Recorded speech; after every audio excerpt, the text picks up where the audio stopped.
Selamat datang di channel Yahanedi. Belajar secara itu asik loh.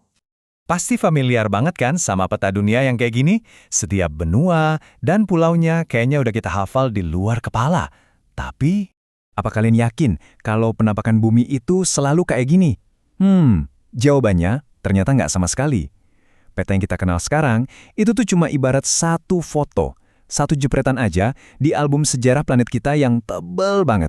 Oke, kita coba putar waktu mundur ya. Jauh, sekitar 20.000 tahun yang lalu. Kedengarannya lama banget kan?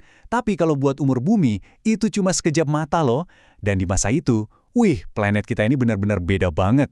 Nah, kutipan ini pas banget buat ngegambarin segede apa perubahannya.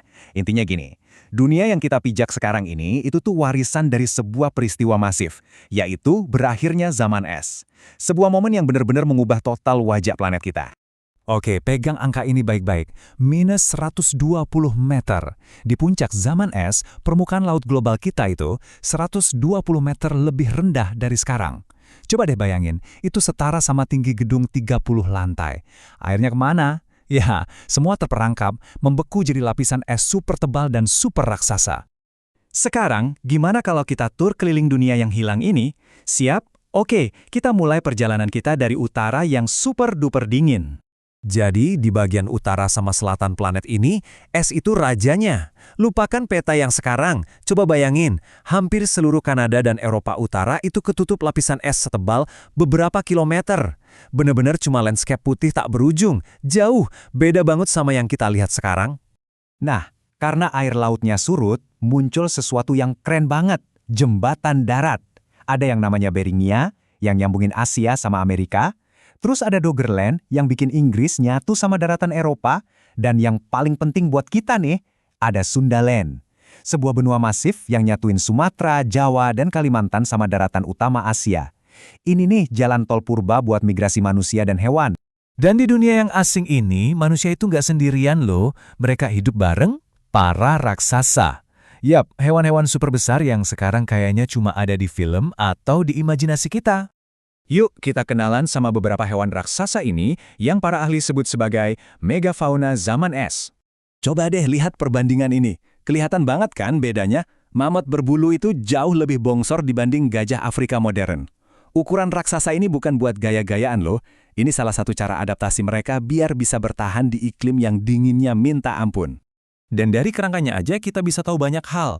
Mereka ini punya bulu super tebal, lapisan lemak buat jaket alami, kupingnya kecil biar panas tubuh nggak banyak keluar, dan gading melengkung itu mereka pakai kayak skop raksasa buat nyingkirin salju pas cari makan. Keren banget adaptasinya. Tapi, penghuninya bukan cuma mammoths ya. Ada satu ekosistem lengkap, isinya raksasa semua. Ada predator ganas kayak kucing sabertooth sama serigala dire. Terus ada juga herbivora jumbo lainnya kayak kukang raksasa dan mastodon. Wah, benar-benar dunia yang liar dan luar biasa. Terus pertanyaannya, manusia di mana di tengah semua ini? Apa kita cuma ngumpet di gua karena takut? Oh, tentu tidak. Nenek moyang kita itu ada di sana. Dan mereka bukan cuma bertahan hidup loh, tapi juga aktif menyebar dan menjelajahi dunia. Jadi, nenek moyang kita ini pinter banget. Mereka manfaatin jalan tol alami yang namanya Beringia itu buat melakukan salah satu perjalanan paling dahsyat dalam sejarah manusia. Mereka jalan kaki dari Asia nyebrang ke benua Amerika. Jadi manusia pertama yang menginjakan kaki di sana. Luar biasa kan? Tapi, gimana caranya mereka bisa tahan dinginnya yang menusuk tulang? Jawabannya, ternyata ada di dalam DNA kita sendiri. Para ilmuwan nemuin varian gen yang namanya FTO. Anggap aja ini kayak pemanas internal alami yang bikin tubuh bisa ngasilin panas ekstra. Ini salah satu cheat code evolusi yang bikin manusia bisa selamat. Ini bukti nyata kalau kisah perjalanan luar biasa nenek moyang kita itu sebenarnya tertulis di dalam tubuh kita. Yap, DNA kita itu ibarat buku harian super canggih yang merekam setiap perjuangan dan kemenangan mereka. Tapi ya namanya juga sejarah, gak ada yang abadi. Zaman es pun akhirnya harus berakhir.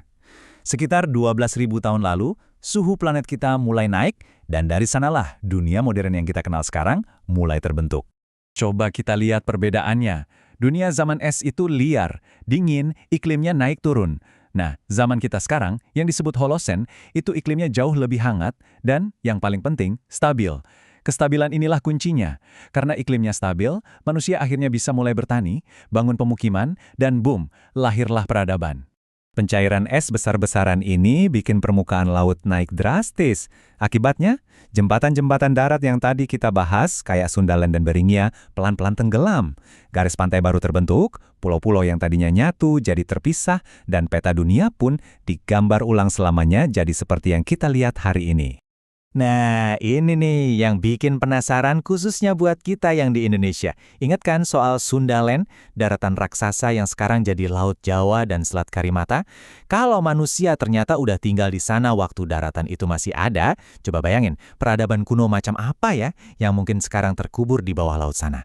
Gimana menurut kalian? Coba deh tulis teori-teori seru kalian di kolom komentar di bawah. Penasaran banget pengen baca?